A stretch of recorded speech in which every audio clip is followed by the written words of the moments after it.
Hello and welcome to the Pro Football Network Miami Dolphins Podcast. I am your host, Matt Infante, joined as always by PFN Deputy Editor and Miami Dolphins reporter extraordinaire, Adam H. Beasley. And today we are joined by a very special guest. He is PFN's Chief Content Officer. He was previously the Deputy Editor of Sports Betting at ESPN, and that is David Bearman. David, welcome to the show. Thanks for having me. Big fan of the show, big fan of the two of you, and it's been a pleasure and an honor to be on the show with you two today. Oh, boy. Don't seem too excited there, Adam. Oh, no, I totally froze, and all I could see was just Bearman's smile, like the Cheshire grin. I had no idea what he was saying, so I thought we lost him, but I think it was my crappy internet connection. It was good that I was complimenting Adam, and Adam didn't hear it, so that was hear a word you said, but I'm good. I'll take it anyway. That's okay. You can certainly, off air, give him another compliment or two.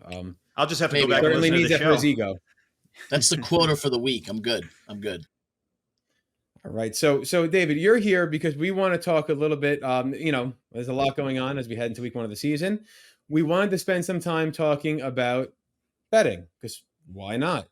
Everyone's doing it. It's legal in how many states now? 38? It's legal in 32 states plus the District of Columbia, whatever we count the District of Columbia as. So, okay. So we wanted to have you on. Let's talk. Full disclosure, you are, just like me, a lifelong Dolphins fan. But more importantly, you know the betting landscape and, have been knee deep in it for years. So why not have you on let's talk about some of our favorite, Dolphin related bets or some of the wagers we're not making because we're not confident in them. And I want to start. I know you sent over some of your bets. We'll start with Tua, right? Yep. We've talked about, what to expect this year from him and kind of, it's an important season for him. It's an important season for his contract, the future, how long he's going to be here. But from a betting standpoint, his total passing yards, I believe, is around 3,800. Yeah, it depends on what book you use. 3805, 3810. It was actually at 3750 when it opened. And, Matt, quite honestly, I think the books are hedging their bets here because you really don't know what number to put up with a guy who's been injury prone. And we saw what happened last year, missing multiple games and parts of other games.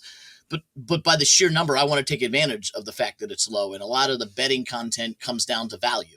You can always bet your favorite team. You can always have something to root for every single night. But if you're looking at a season-long prop, you got to look at the value. And if Tua is healthy, this number is not even in contention. And I think Adam would probably agree with that. Last year, Tua had 3,550 yards passing, and he missed 3.5 games, if not more, if you count the plays that he came in and out of the certain games. So he's basically one game shy of 3,800. So if Tua plays a full season, which is a huge question mark, but even if he misses a game or two, he should hit 3,800 yards easily. He should hit 4,000 yards if healthy, especially in this offense. This number is definitely factoring the fact that he hasn't played a full 17-game season, but should he, you have a very, very good value play at 3,800 yards. What gives you confidence that he's going to have the amount of snaps needed to reach that number?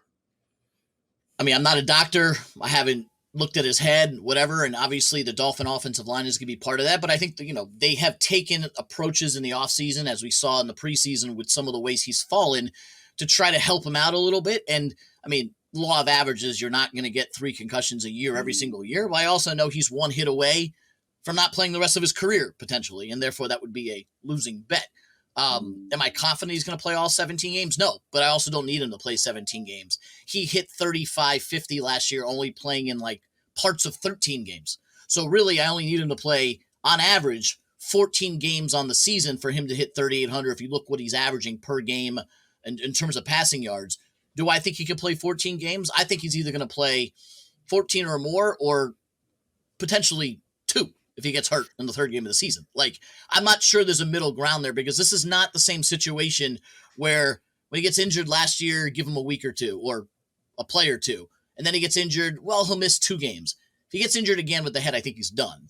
So this is not a bet that I'm concerned is going to come close. I think he exceeds 4,000 yards or his career is over, quite frankly. I real quick, Matt, before we continue, I do think that there is a middle ground a bit. I do think that there is a world in which he is concussed but continues to play. I mean, you have some of these guys. I'm seeing these offensive linemen have taken 10, 15, 20 concussions, either diagnosed or not, throughout the course of their career. We only know of 3 for certain. We assume the 4th. He had 1 in Alabama and 2 diagnosed last year, and the 3rd was or was not a back injury. But I do think that if he does get a concussion, David, he is at a month minimum, and that's what everyone better should factor in. That if you make that bet, you're betting that Tua doesn't get concussed this year. Correct. Yeah, and there could be a rib injury, a back injury, a finger injury, where he'd miss a game or 2. But yeah, concussion, this is a losing bet. But no concussion, this is an offense that if you were to take this offense and put Justin Herbert in there, or you take this offense and put Pat Mahomes in there, this number's 4,300. It's not 3,800. This is totally predicated on the injury factor, because the Dolphin offense, I mean, add Skylar Thompson and Teddy Bridgewater's numbers last year, the Dolphins passed for over 5,000 yards. So the starting quarterback should break 3,800 yards in this Mike McDaniel offense. Does it give you pause at all that they might recommit to the run a bit more than they did last year, or at least they should? And, he might not have as many attempts in a 14 or 15 games that he plays if he misses a couple to hit that number. No, not at all. This number is 100% to me. This bet is 100% based on health. And if you think he's going to stay healthy and you're playing that law of averages, you take the over. If you think he's going to get dinged up and can't stay healthy again, you take the under. Again, look at the totality of the Miami Dolphins offense last year. Even if they commit to the run, Tua is going to have over 3,800 yards if he's healthy all year long. Just do the division of 15, 16 games. Even if they concentrate on the run, I still think he breaks this number if he's healthy. Again, you put any other quarterback that's healthy in the Dolphins offense and they throw for 4,500 yards last year, if not more. Okay, and let's kind of go to a player who is kind of tied into Tua here. I know you have a Tyreek Hill Offensive Player of the Year ticket, I believe. I do, and this is different from MVP. MVP has proven it's the best quarterback on one of the best teams. There's a handful of players who are going to win MVP. It doesn't matter if Derrick Henry runs for 2,000 yards or Tyreek Hill breaks the all-time record of 2,000 yards. He's not winning MVP. Offensive Player of the Year, you can win. He was in it last year. He's been in it up for it years before. He can absolutely win Offensive Player of the Year. I mean, you have Justin Jefferson won it last year. Derrick Henry. You have a lot of people out there. Cooper Kupp the year before that can do this. But if Tyreek Hill is going to get over 2,000 yards and break the NFL record like he is predicting, and this offense is healthy, then 21 is good odds. Do I think he's going to get 2,000 yards? No. I think there's too many factors out there that will prevent that. But if you're looking at pure value, Justin Jefferson is 12-1 to win this award. Other players are 13 or 14-1. You can get 20-1. Again, what I said a few minutes ago, Matt, it's about value. 20-1 is tremendous odds for a guy who's touting 2,000 yards. If he gets that, he's Offensive Player of the Year, bar none, and you have 20-1 on that ticket. Adam, you're nodding in agreement. Yeah, I don't think you're never going to go broke betting on Tyreek Hill putting up numbers. Yeah. I mean, he caught balls from, certainly Mahomes has been a big boost to his career, but he had productivity when Tua was out last year. Not great productivity, not the same, but he was still able to get involved in the offense. And I do believe that he is a guy that will average 100 plus yards per game. Okay. And then one other player prop bet that I know I just brought up before the show here that I'm going to end up wagering on, and it's all kind of related here, is the Jalen Waddle receiving yards prop. Because I was blown away in looking up this morning on FanDuel, DraftKings, and Caesars. So all three had his receiving yards total at 1,075, which seems to me like it's a play on his, it's a bet on his health. If he's healthy and he doesn't top 1,100 yards, something went horribly wrong. It seems like that's the kind of wager you talk about value. I mean, I don't think you're going to get, he's top 12 to 15 receiver in the league. I think it's safe to say. And, to get 1,100, less than 1,100 yards as a number seems like tremendous value there. I mean, and that's what these player props are. The player props you're looking at, and you have to factor in injuries. You have to factor in games played. And for the most part, most of the players in the NFL, these player props are based on a 16 to 17 game average, because obviously there's games that you're going to miss, or there's games you may sit because the team has clinched a playoff spot. So they try to do player props over about 16.4 games a year. Jalen Waddle got hurt in the preseason. Jalen Waddle left numerous games last year. I think I got a text or an alert from Adam Beasley every single game that Jalen Waddle was headed to the locker room. So that's what that number is coming from. I can't tell you what it was when it first opened a couple of months ago, because I bet it was higher than 1,100. Dinged up in the preseason, hasn't practiced since. You're right. Guy plays the full season, he's going to crush 1,100 yards. It's the same argument with Tua. But quite frankly, we all concentrate on Tua's concussions and injuries, but Jalen Waddle's been injured just as many times. Hasn't missed the games because most of his injuries have been a rib here, a finger here, a knee here. But should he play the full season in this offense, he's going to break 1,100 yards. Don't want to be the stickler, but he is back in practice. He practiced Friday. He practiced on Monday. He is on track to start week 1.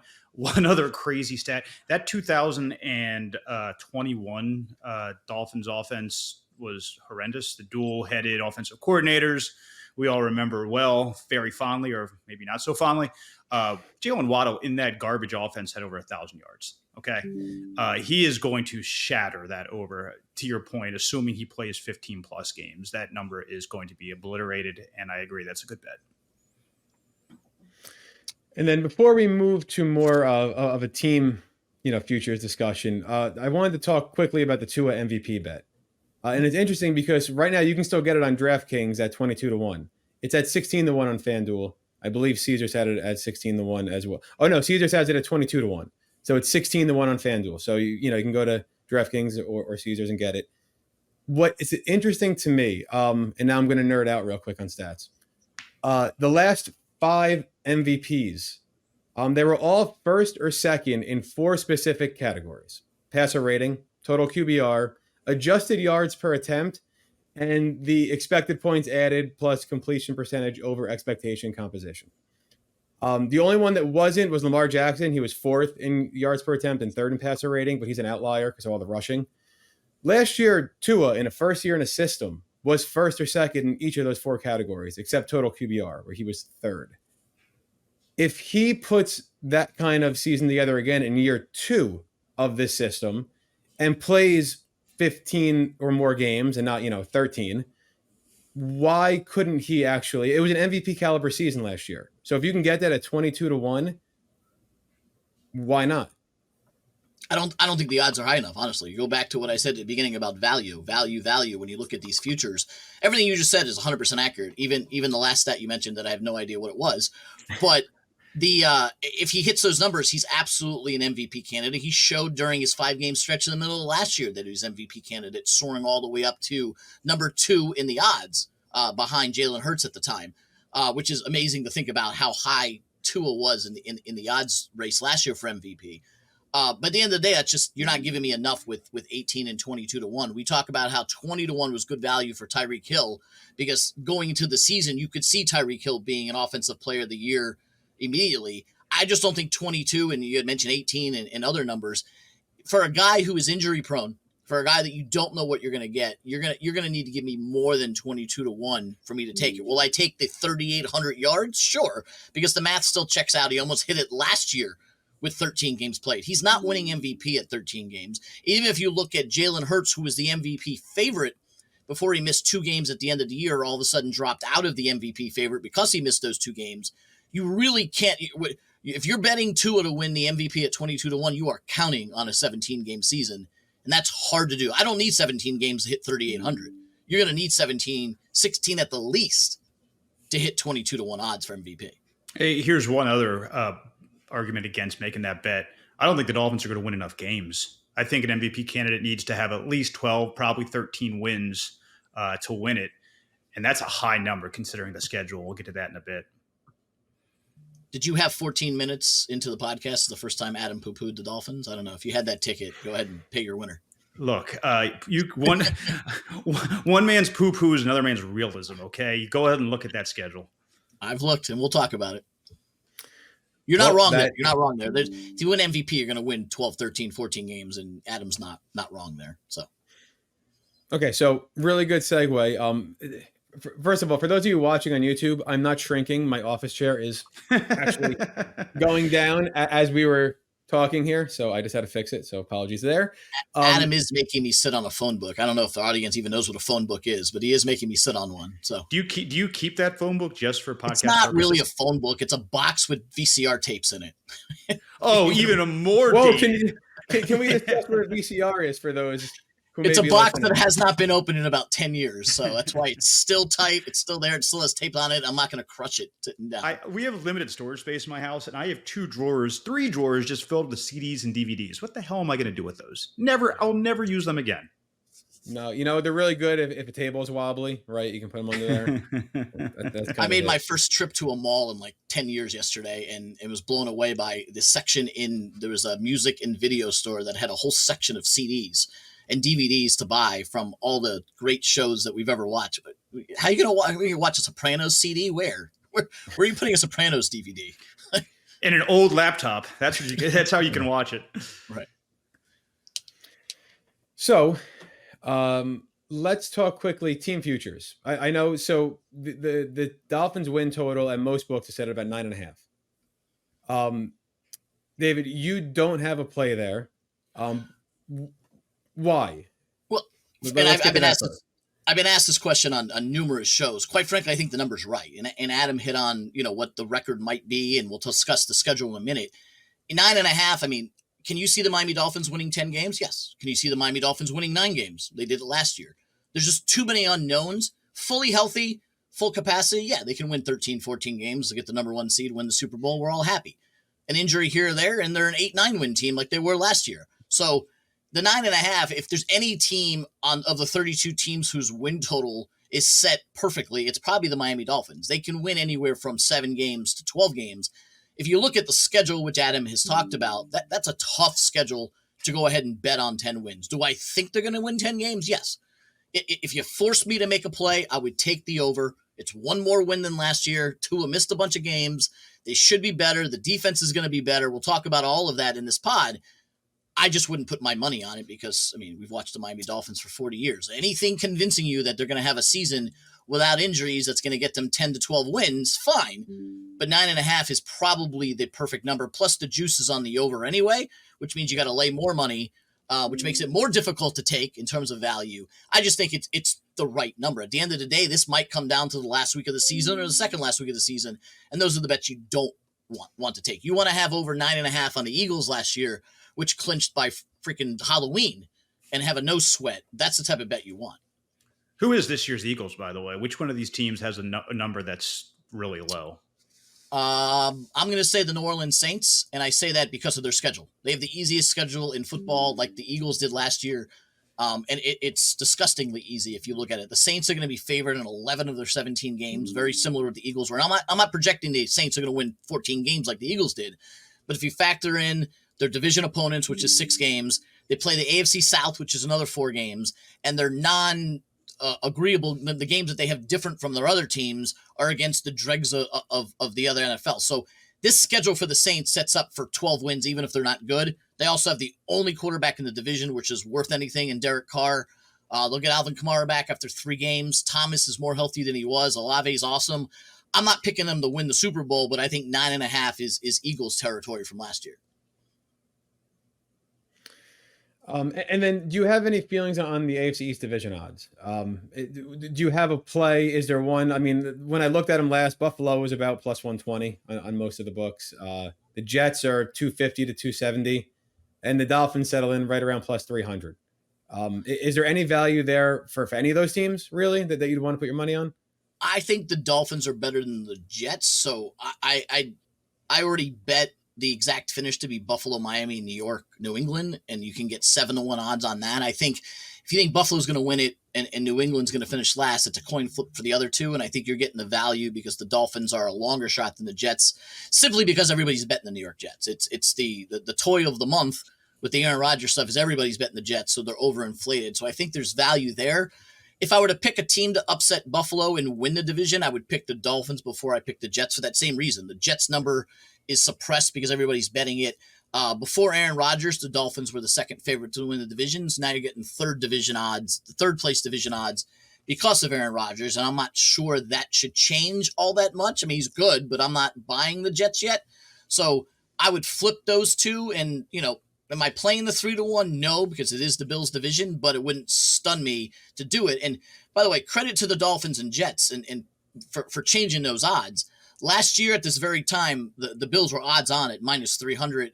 The Dolphins were about 6-1. The Jets were 9-1, and the Patriots were about 9-1. So big difference in one offseason that it is tighter. The Bills were the biggest favorite of any division last year of the 8 divisions. So the gap has been closed. I just don't think the odds are long enough for you to take it. Couple of quick things, Infante. I think the Bills actually are due for a step back. Certainly the Von Miller injury news wasn't great for them. They just didn't seem like, okay, this is a Josh Allen tangent, but they just don't seem to be able to show up in the moments they need to. And I don't think that's going to change with the identical personnel or near identical personnel they've had for some time. I feel like for the Bills, if they were going to do it, if they're going to win at the highest level, they would have done it by now. So we'll see how it goes. And as for the Jets, just look at that offensive line, man. I mean, every single team, they build these super teams, and how often do they work? And how often does the team with all the hype and who won the offseason, as a Dolphins fans, you know this all too well. Just because you win March, April, and May doesn't mean you're going to win December, January, and February. And with the questions they have in their O-line, Rodgers wasn't great last year. And that's the thing, is that people are thinking he's going to be 2019 Aaron Rodgers, and that's just unrealistic. Yeah, I have that debate a lot with some people who live around me who are Jets fans, obviously, here in the heart of Jet country where I live. And they do expect Aaron Rodgers to be, the 2 years ago MVP Aaron Rodgers, but that's not what we saw last year. And then when you point that out, they quickly say, oh, well, did you see the receivers they were throwing to and the drops and the missed routes? But at some point, it does fall on Rodgers. He missed throws at that Lions game last year to get in the playoffs. He missed some throws that he usually doesn't. So was that a sign of age? Was that a sign that he was mentally checked out in Green Bay already? Which is what Jet fans want to believe. It could be. It's certainly a much more interesting division than it has been in a long time, which is great for all of us who, are going to live this division and breathe this division this year. Okay. So, David, I have one more question. I know you have a Dolphins Super Bowl ticket. And you got it much earlier this offseason, correct? You got it when it was, 40-1? It was 40-1 when it first opened back in February, as soon as the Super Bowl ended. It was actually the week before the Super Bowl. They posted 2023, 24 odds. I mean, call it what it is, Matt. I take this bet every year. Like, they could build casinos in Vegas for the amount of times I've been out there and gave my annual donation on the Miami Dolphins. I have not won one in my lifetime. So there's plenty of lights and cameras and tables that are nice and shiny based on my yearly donation. But I did get 40-1 in February, and it's down to 25-1. So I've gotten value right off the bat. I know you've heard me say that 1,000 times. I'm not sure I would take them at 25-1 today, but if you were going to offer me 40-1, I absolutely would take it for a team that I just did the power rankings for Adam in the article. You'll see and Adam and Dalton's power rankings article. I have them number 8 in terms of my rankings. In terms of 7 or 8, I haven't decided. That's worth 40-1. Like, just do the math. It's definitely worth 41. And 7th or 8th is probably equal to 25-1. So whereas I wouldn't take it today, getting it at 40-1 is tremendous value. And it's a ticket. It's going to sit there and it's probably going to lose. And then I'll forget I even took it in February. And the building will get taller in Vegas. But at 40-1, I think it's worth a play. But that AFC is stacked, so I'm not going to play the AFC Championship. We talked about the division, so I can't fault anybody for taking 25-1, but for 40 for sure. Explain to me, and this is the what I just can't get through in my thick skull, and I'm not a very smart man. You're smarter than me, so maybe you can explain it. They're not going to get the 1 seed. Like, with that schedule, they're not going to get the 1 seed. So they're going to probably have to win either in Kansas City or in Cincinnati or both. How do they do that? I'm not sure they do. Again, I didn't think it's going to be a winning ticket, but at 40-1, I took it before the schedule came out, even though we sort of knew who they were going to play. We just didn't know how or when. But to me, and if you want to get really next level betting to get it through your thick skull, if they do go to Kansas City or Cincinnati in the AFC title game, there are hedge opportunities there where you can roll over to the other side. Obviously, they'd be an underdog, so it'd be tougher. But if you have 40-1 odds, there's always ways to play the other side back if they make it that far. This is a Miami Dolphins team who hasn't won a playoff game in most of our viewers' lifetime. So who are we fooling? I make the bet every year. I try to get the best value I can because one day it's going to pay for a Super Bowl trip. And that was kind of the joke we made. Me and my cousins were all discussing when the odds came out. Said, if you put X amount of dollars on the Dolphins to win the Super Bowl, it'll pay for the trip to go see them to win the Super Bowl. And my response back was, or they don't win it and you're bankrupt. But nonetheless, could you imagine them getting the whole way to the game and getting boat raced? Oh my God. Hey, it could happen. But again, there's the hedging opportunity. If they get all the way to the game, let's just say you put $20 on it. Now you have $800 on the line. Go bet the Niners or Eagles on the other side because you're guaranteed to win money. And that's what, quite honestly, how I look at futures. You do it so you can hedge it if you can. So, by the way, if it's close to 3,800, I can bet the other side.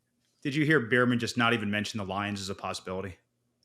The Lions, Detroit? You mean team in that's who you're talking about? Oh, yeah. Like that NFC is such garbage, man. That's the only team with a longer playoff win drought than the Dolphins. Could you imagine if it was Lions, Dolphins, Super Bowl? Oh, that'd be amazing. I can't. I can't imagine that. No. Who has the game this year? They're not going to be happy with those ratings. So. Okay, well, good segue here now to talk about kind of what we expect this year, right, from the Dolphins, beyond just a betting standpoint. Let's just wins and losses. I want to start, and I gave them a heads up, but I don't know if they're prepared, David and Adam. Bold predictions for this year. Did you have any single bold prediction? It can be team-based, player-based, whatever it is. But I just want to see if you guys are willing to kind of step out a little bit and make some kind of crazy bold prediction for us. I'm going to let Adam go first because he didn't see the rundown whatsoever. So he has to come up with this off the top of his head. So I'm always prepared. 8 is the number of interceptions for Xavier Howard in 2023. I think he's due for a big bounce back season. I think people are sleeping on him, and in his own words, F him. Like, he did not like the idea that people were sleeping on him in 2023. I think his productivity last year was greatly impacted by his health. Not one, but 2 groin injuries, and that's too painful for me to even fathom. He's healthy. He looks incredible. He looked really, really good in joint practices. He looked really, really good in what I saw in the limited we saw in the games. I think he didn't forget how to make plays, okay? He just had a really bad, really injury-plagued 2022. I think regression to the mean is going to happen big time for him. I did have a groin injury, and the fact that he's played football on it is nothing short of a miracle. I could barely get to the bathroom, more or less play football. So Adam threw the number 8 out there. I'll throw the number 10 out here, and it's top 10. You talked about the Dolphins moving towards trying to dedicate themselves to the run game. You have Jeff Wilson injured. You have no Jonathan Taylor or Dalvin Cook or anybody else. I think Raheem Mostert ends the season. This is bold. You said bold, right? So he ends the season as a top 10 running back in the league is my bold prediction. Wow. That would be his contract would be the biggest value in the National Football League then, because I think he's making like $2.8 million this year. You ask for value. He's one of the few RB1s going into Sunday. There's any of us who have done fantasy drafts over the last 10 days knows there's not many RB1s out there. The Dolphins have one because their number 2, number 3 are both injured and they didn't make a trade. So starting on Sunday, now I'm not saying he's going to get 30 carries. We're not there yet. But if the Dolphins have dedication to the run game, he's right now the only healthy back. Now, he also is very injury prone, but you ask for a bold. If they make the dedication to run game, and if the others don't come back healthy, which you never know, Jeff Wilson's also injured, and the rookie hasn't played since he got injured in Houston, top 10 running back. If you look across the league, there's not a lot of RB1 bell cows. So you ask for bold, there's bold. That's bold. That's bold. It's funny. Going into this, I was thinking I was going to go a running back prop as well, and I was going to say that Chris Brooks was going to lead the team in rushing touchdowns. I'm not going to say that. He certainly could, but I'm going to go the other way. I'm going to go with the Dolphins pass game and how. Does anyone know the last time the Dolphins had a third receiver top 600 yards? Does that include tight ends or just wide receivers? Oh, any pass catcher going 600 yards as the third option. You got to go Nat Moore with the Marks brothers. No. It was 2017. It was 2017. They had 3 guys get over 600 yards receiving. I think this year they will as well, and it's going to be Braxton Berrios who's going to do it. Wow. His career high was 430 plus yards 2 years ago. Trent Sherfield was third last year. He had 417 yards. Berrios is going to go over 600 yards receiving this year and become the third option that the offense has not had. And I think it's going to be because, one, they have no real pass-catching tight end. And I think those targets are going to funnel to him. And I think as defenses, try to find creative ways to stop Waddle and Hill, Berrios could be the guy who benefits. It's a fun one. Yeah. I think it's just as likely that a running back gets that number as well. They're going to be using their running backs a ton in the passing game. And what's crazy is don't discount, and this is absurd for me to say, the new highest paid fullback in the league, Al Ingold, who is not just a fullback. He is a guy that can split out wide. He can do some things a tight end can do. You're going to see him incorporated, I think, even more in the offense in 2023. Take notice, all you DFS people. If you play daily fantasy, Adam's saying take a little flyer on Ingold. There you go. He's got to can get good value, I'm sure. Absolutely. Okay, so pivoting to, I had one more question. Now, myself and David, obviously lifelong Dolphin fans here. Adam is a pessimist, but he's an honest, open reporter who cannot have a liking. Right, absolutely. But he also tends to be pessimistic with the team he is covering. You know what? You don't go broke betting against the Miami Dolphins screwing up. So no, fair enough. So it also adds, as you guys have trained me over the last 4 months since I joined the club, any bad news is page views. So, oh God, sad but true. Okay, so what would a successful season look like to both of you for the Miami Dolphins in 2023?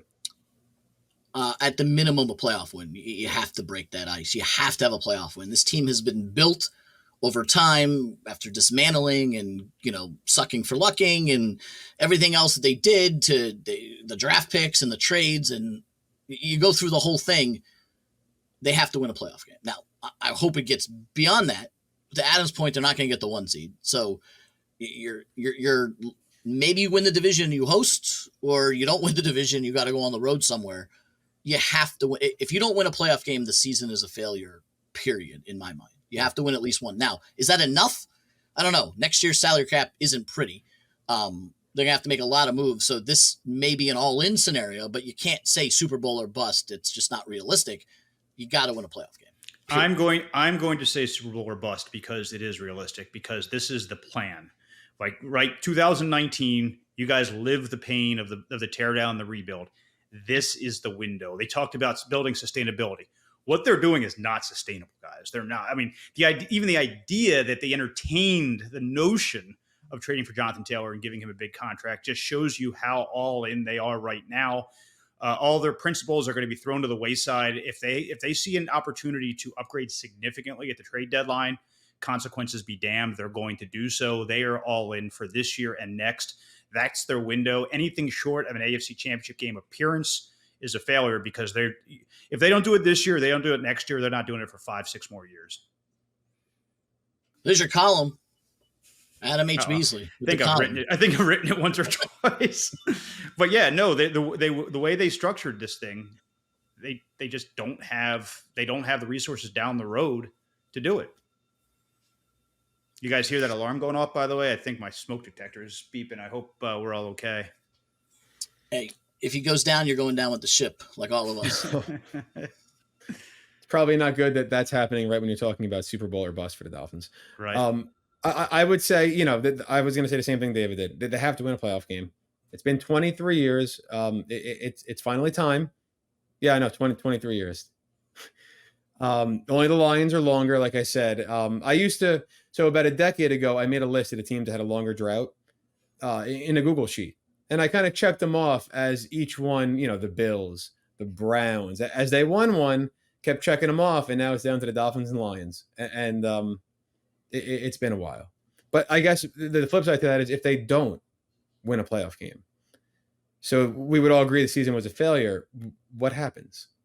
Is there repercussions, or do they run it back next year, one more shot, or is there any? It depends on what happens. Like if Tua gets hurt again, they're obviously going to move on from Tua. At some point, either I know they picked up his 5th-year option, but that can be moved via trade. If you can't, if 2 years in a row you're going into the the postseason with a backup quarterback, and it could potentially be Skylar Thompson for the 2nd year in a row, first of all, you reassess the decision you made to make Mike White and Skylar Thompson your backups when there are other options like Andy Dalton out there. But you, at the very least, have to move on from Tua if you cannot depend on him in the postseason. And so if that's the case, maybe they skate, but then it's all in on 2024. And they've got to find a quarterback to lead them to do that. It's the house of cards is the wrong way to put it, because I think there's a lot of really good structural parts of this roster. But it's tenuous, this plan. And if they have injuries to one of four players on that offense, three of which, to your point with Jalen Waddle, obviously with Tua and Teron Armstead, have injury histories, I don't think they're going anywhere. So they're going to – this is a team with enormous upside, but I think their floor is a lot lower than people think. I mean, Adam hit it on the head. I was going to say the same thing. It depends on how. And if it's because of the quarterback injury, you move on. If the quarterback is nothing but stellar, but it ends in a different way somehow, their defense is terrible, you fix the defense. You run it back. It all depends on what it is. Maybe, you get far and then you just had one bad game and you reassess. I do want to ask Adam, like Bill Belichick talked the other day at a press conference about the teams that go all in and don't sustain it for 20 years, like his example. The Rams is the current example of going all in, won a Super Bowl, and look what they have now in terms of cap issues, picks, etc. How dire is it in the future? Like, asking you what the all in means with the Miami Dolphins. How bad is it? You're looking at a Rams tear it down scenario. The Saints went as far as they could before they tore it down. They didn't go all the way. Are you looking at like totally starting from scratch again, like 2019? Let's be honest, and it's funny that they asked Belichick that question. Yeah, it's sustainable. Luck into the best quarterback at all time in the 6th round, and him year after year taking below market contracts. That's sustainable, right? If you want to replicate that, go for it. Awesome, right? Skylar Thompson would have become the next, Joe Namath. Great. That's not at all sustainable. But as far as what their window is, look, it's not so much. Next year's ugly, and they're going to kick the can down the road. I think again, they'll do some restructures. You're going to say goodbye to maybe some people like Jerome Baker and Emmanuel Ogbah, people who have cap friendly deals that you can just move on from if you need to. But the real issue is 2025. They have cap space, but they have no players. They have like 9 dudes you'd want on your team under contract in 2025. And so what are you going to do? How are you going to structure it? You can pay Wilkins, sure, but you can't pay 9 Wilkinses. And that's really what they have on their roster right now, is a bunch of guys that are really, really good. And a lot of them are underpaid because they're on their rookie contract. So sustainability comes with being able to find amenable contracts with people like Christian Wilkins, with Javon Holland, with Jalen Waddle, these cornerstone players, Robert Hunt, these cornerstone players that they have in their roster who aren't going to take discounts, and you can't franchise them all at the same time. So that to me is the concern. It's not that they can't, find money. Their cap situation next year is ugly, but as I said, they can shift some of that forward, assuming the cap continues to grow, which it has every year except for a COVID year. But they just don't have any dudes under contract past 2024, and to pay the guys that they have right now not making very much in that year, that cap space is going to dry up pretty quick. And that's not even evaluating your team and going out and improving it with free agents, with trades, things like that. Okay, so we've touched on a lot so far, but we haven't talked about what our prediction is for the Dolphins in 2023. They have a tough schedule. I think, we've talked about it. We can go through it. For me, I'll start out here and then everyone can chime in, but I think they have a very narrow path to 11 wins. It's kind of their ceiling.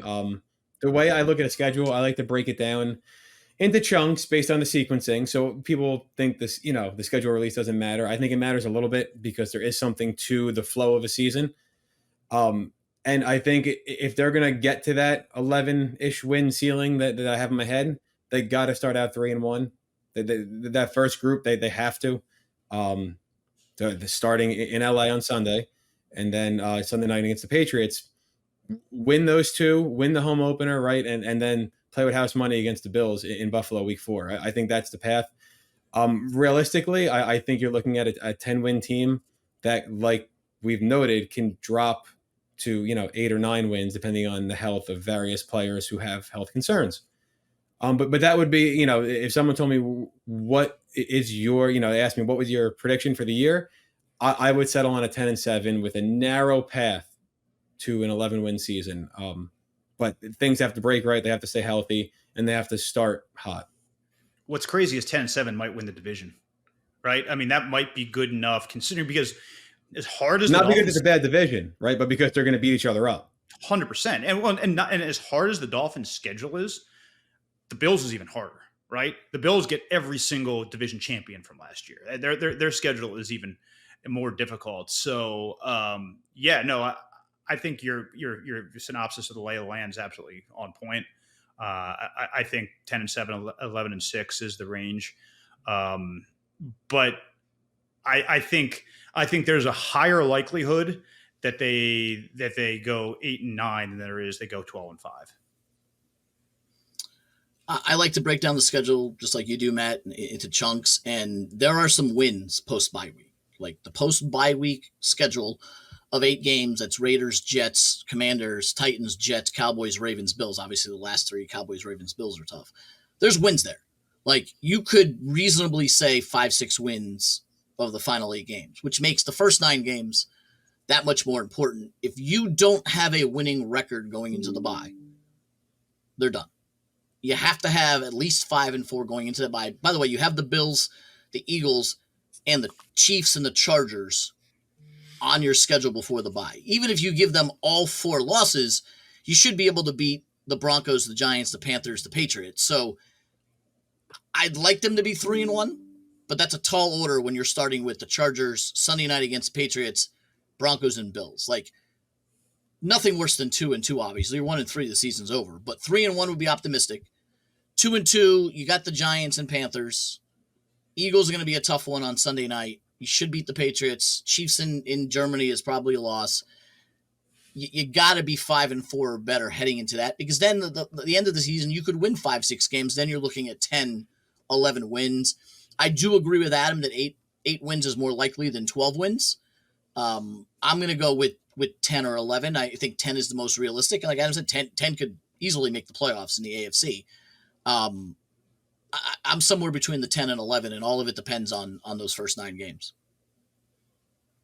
So what you're saying is the sportsbooks know what they're doing by setting that 9.5 line, Yep, having the juice on the over. That they're telling you they expect 10 wins is what they're telling you. Because you go 5-4 the first 9 games, you go 5-3 the second 8 games, which is very realistic. That's 10 wins, and the number's 9.5. You drop one to the Patriots or Jets along the way, or maybe you upset the Chargers or the Eagles, but you drop one to the Cowboys. Like, it's realistic to go 5 in the first half, 5 in the second half, and you're sitting at 10. We've always seen the Dolphins win a game they shouldn't and lose a game that they should. So, and I will say this: we asked for bold predictions. Here's another one. One of the 3, the Bills, the Jets, or the Dolphins, are going to fall on their faces. One of those 3 teams will not come close to meeting expectations. And it just happens every year. We remember 2022 was the year of the AFC West, and that was a garbage division. It had obviously top heavy with the Chiefs, and they had America's favorite frauds, the Los Angeles Chargers. But beyond that, that was a garbage division. The Broncos and Raiders, terrible. That is going to happen again. It's to some team in the AFC East. Just the question is who it is, and obviously Dolphins fans would be jumping into Biscayne Bay if it's Miami. But I think that we play the schedule game, NFC East. They're not going to have the NFC East was absolutely loaded last year. It's not going to be the same this year. It's just not sustainable to have year over year three if not 4 teams competing for the playoffs. A couple of those teams are not going to be as good as we think they're going to be. It just happens every year. It's funny. We go and look at week 1 power rankings compared to week 18 power rankings, and it's like the AP poll. Like, things we think are not going to apply in 2023. So yeah, and that's why I actually wrote down my power rankings for week 1, because I want to see how terrible they are week 18. I actually wrote them down, took a screen grab, because you're going to mess something up. And I was telling Adam during the meeting where this was talked about was after I got to 9 teams, I had nobody else. Then I started at the bottom at 32 and got to like 26 and had nobody else. Well, so between 9 and 26, I have no idea. That's the entire league. There's 4 elite teams. There's 4 to 6 god awful teams, and the rest are just throwing their names in a hat and take one out. And unless their defense really steps up, and that's what the key, I think, to me to the Dolphins will be. They're going to score points. They're going to be able to move the football. If they have a top 10 defense, they're going to be a top 4 seed. If they don't, they're going to really, really struggle to make the playoffs. Before we move ahead, what team of those 3 is the one most likely to fall in the face, Adam? Well, since you raised this idea. It's obviously the Jets, right? Jets, come on. It's the Jets, right? I think it's the Jets because it's the same Jets team that lost their last 5 games last year, finished dead last in the division, didn't make the playoffs, and are they better? They got Aaron Rodgers. Anybody with Aaron Rodgers is better.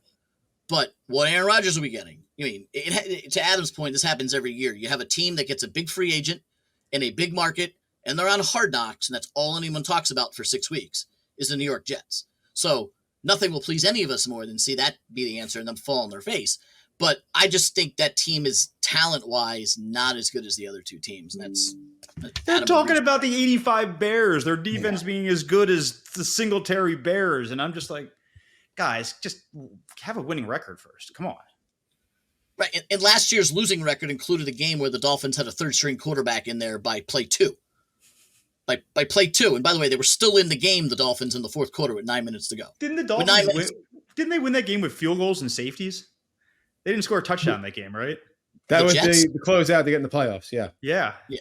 No, I was talking about the earlier game when what they won. When Teddy got hurt. Teddy got hurt on the first play of the game. Well, the 3rd-string quarterback played in the last game too. Right. Yeah, both Dolphins Jets games were terrible last year. So awful.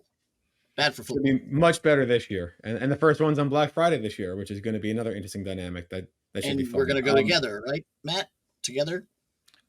Oh, yeah, you guys going to be loading up in the parking lot with the New York Miami Dolphins fan club. What are they called, Infante? The Dolphins NYC. I am a proud member of the Dolphins NYC club. Do you have your membership card, Infante? I do not. I have not been to the MetLife takeover either. I have not done that. MetLife takeover. Ever? That's what they call it. I've done like 10 straight years. You're going this year. You are. Never. Who do you think TD is that week, man? It's Bearman in the costume. It might be. This week, it's a Black Friday, so no excuses. The whole family's coming up for Thanksgiving. We'll all be there. Come hang out with the little Bearmans. You'll be there. By the way, we are 48 minutes into this podcast, and we have yet to talk about week 1. And that's what thank you for the segue. That's how we're going to close here. So, Adam, I want to start with you because you just published a column on ProFootballNetwork.com/Miami-Dolphins for all of Adam's content in one spot. Like that. Yeah, thank you. I've been practicing. So you just kind of spoke about talking a little bit about last year and the Chargers-Dolphins meeting. Adam, take it away. Explain what your column was based on some of the comments that are coming out of McDaniel's press conference. Yeah. So and I'm as guilty of feeding into this narrative as anyone, because I think I used the word blueprint in a headline after the Niners-Chargers West Coast swing, which was the 2 worst games, I think, of Tagovailoa's healthy 2022 season. They figured him out, jam the line, flood the deep middle and don't let him get anything past 5 yards of the line of scrimmage. And you're going to figure out how to beat the Miami Dolphins. And there might be a little bit of truth to that. The idea that this is do you think the Bills, who the Dolphins played after the Chargers, didn't do those things as well, in which the Dolphins scored 29 points? You don't think the Packers didn't use some of those same philosophies in the Packers game, and Dolphins scored 20 points in the first half when Tua wasn't concussed? Like, the idea that these were the first McDaniel, who was kind of cheeky at times, it was like, oh yeah, the Chargers reinvented defensive football. Like the Brandon Staley blueprint, he's got me. And he kind of leaned into it a little bit, which was fun to see. No, here's what happened, fellas. A bunch of bad players kicked the asses of a bunch of good players in the Miami Dolphins. Okay. Jalen Waddle and Tyreek Hill got mugged at the line of scrimmage. They got to do better beating that. Right. The Dolphins saw a ton of light boxes. They couldn't run the football. Okay. So if you're going to have press coverage and Tyreek Hill and Jalen Waddle can't beat it, and if you're going to have 5 and 6 man boxes and you can't run the football against them, I don't care who your offensive mastermind is, you're not going to win that football game. You're going to get beat. So yes, if the Dolphins play like crap again, that is the blueprint to losing. If they play like crap against a good team like the Chargers, they will lose. If they do some of the creative stuff that we saw in 14 of the other 17 games in which they played in 2023, they're going to be just fine. So yeah, I do think it's a tough game. Like I know, what is it, 3 points? That's what they're getting going on the road, which is essentially these teams are a coin flip. Game was in Miami, I'd pick the Dolphins. The game's in LA, I'm probably going to pick the Chargers. And that's pretty much spot on. That's what the 3 points is. It's home field advantage. If this game was played in Arrowhead, it would be pretty much an even game one way or another. Mike McDaniel's had all offseason to look at that tape. To Adam's point, they did things that changed things up for the Dolphins and Tua, and they struggled. But I wouldn't say that the repeat is near, and I kind of think it's funny that McDaniel gave bulletin board material because it's cute for him to do that every once in a while. I think the one factor people are forgetting is also look at that stretch of the season for the Dolphins. They had played the 49ers the week before. So back-to-back West Coast games. Most teams, if you go look at the stats, I don't have the exact stats in front of me, don't do well the week after playing the 49ers. 49ers beat you up. It's one of the best defenses in football. They beat you up. I'm not making excuses for them, but maybe some of those players were tired. It was the second week of back-to-back on the West Coast. No, by the way, the next game was to be in Buffalo on a Saturday night. So not saying people were looking ahead, but with San Francisco in your rearview mirror and Saturday primetime coming up against Buffalo, maybe that's why these guys got the crap beat out of them on the line of scrimmage. And as Adam said, there weren't all-pro players that were winning the battles. Who knows what happened the week before against the Niners and how sore they were, not going home, not having a normal week, staying out there. So I'm not going to say that Brandon Staley invented defensive football.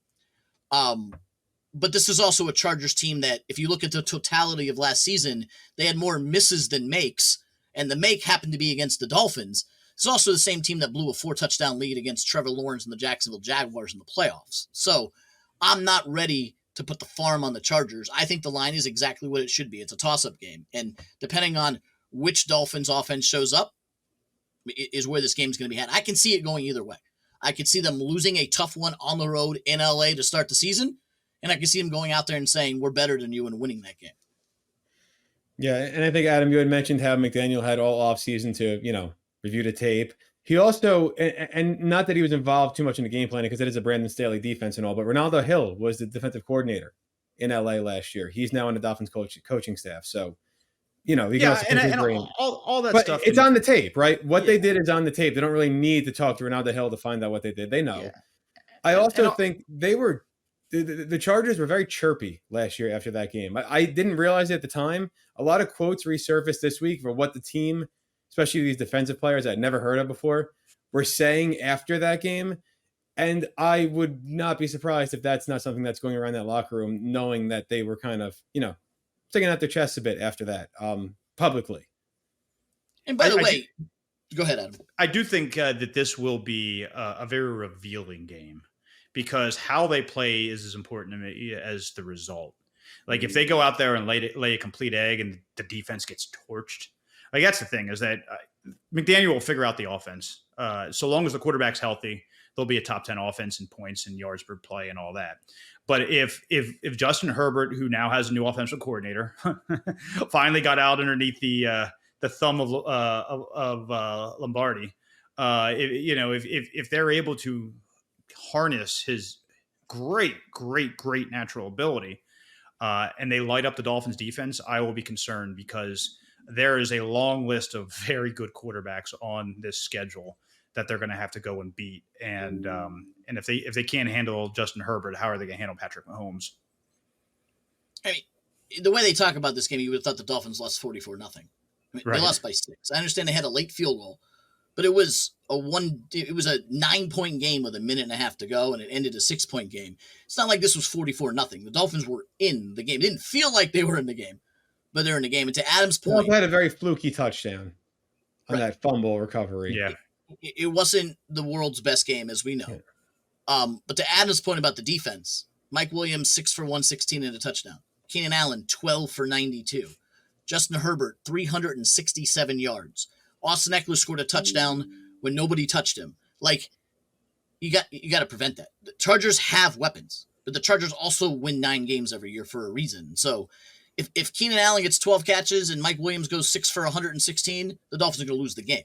So you got to shut them down because it's an explosive offense, but you got to make them beat themselves as well. Yeah, and one final point about the new offense. It's interesting. The starters didn't play at all this year in the preseason, which a new offense, a new offensive coordinator, not playing in the preseason. I don't have the stats in front of me, but I've seen a lot of people talking about, but anecdotally, providing some evidence that these teams tend to start slow for whatever reason as they get their feet on the room in the new offense. So it's something to watch as well. It is, and each team is different. I've seen it. Minnesota doesn't play their starters, and they went out and started 9-1 last year. This year they didn't play their starters, and they won't start 9-1. I don't know how much stock you put into it, but with a new offense coordinator, I think you're right. You have a new offense coordinator. First time you're going to see these starters is versus Miami on Sunday. Yeah, and Adam, when we do this again next week, we'll be talking about a win or a loss. Yes. Fair enough.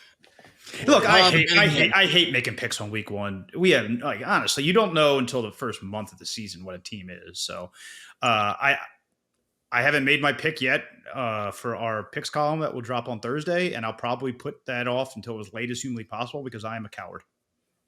I've switched it 4 times. You might be a coward, but I've switched it. I've made my point 4 different ways. So David, have you gone off of the Chargers now? Did anything that happened here sway you to taking the Dolphins? I currently, and there could be a 5th iteration, I currently have LAC typed in right now. But don't throw the don't come at me. He's a hater. How many days a week does Adam tell me to keep my Dolphin fandom inside? I could see it either way. It's a home game for LA. Not that that means anything out there, but it's a home game for the Dolphins. There's going to be a lot of aqua and orange in those stands. There is, and I'm not saying like Adam makes valid points about last year's game not being the blueprint that people think it is. There was also outside of the Bengals game last year. That was a rough one. So I still have that in my brain. I find it hard to believe the Dolphins are going to come out and they got their ass kicked by the Chargers. That's what it was. So hopefully this year they do better. But we'll see. Currently I have LAC written in there. You would assume that the Dolphins are going to give them their best shot. Like they're not going to be flat. It's the opener. They're going to have a better emotional investment in the game than they did last year for sure. Right. I can see it going both ways. This is probably the one game all year where I'll have as much trouble as I would. Because to Tom's point, you're going to know what the Dolphins are up. Like if they look like crap, they might lose to New England. The season's over. If they look awesome, they should go into Foxborough and destroy them. And all of a sudden it's 2-0. So. Okay, so let me just close by saying Dolphins win by a touchdown. That's play into the crowd. Right now, play into the crowd. I just caught a gut feeling. That's what I feel. I am going to bet on the Dolphins money line. I'm talking about betting. I'm not even going to take the points, and we'll see how this goes. You know what? Come next week, Adam, you could be sitting here mocking me with egg in my face, but we will see. Look, at least you have the courage of your convictions to bet this game. I'm a total coward. I have no idea who's going to win this game. No, I'm probably going to do money line and also going to do a 1 to 6 point difference as well because I think it's going to fall in there. I think it'll be about a 6 point game. That's my bet. You combine the Dolphins money line with the Steelers money line and pay for your Dolphins Jets tickets.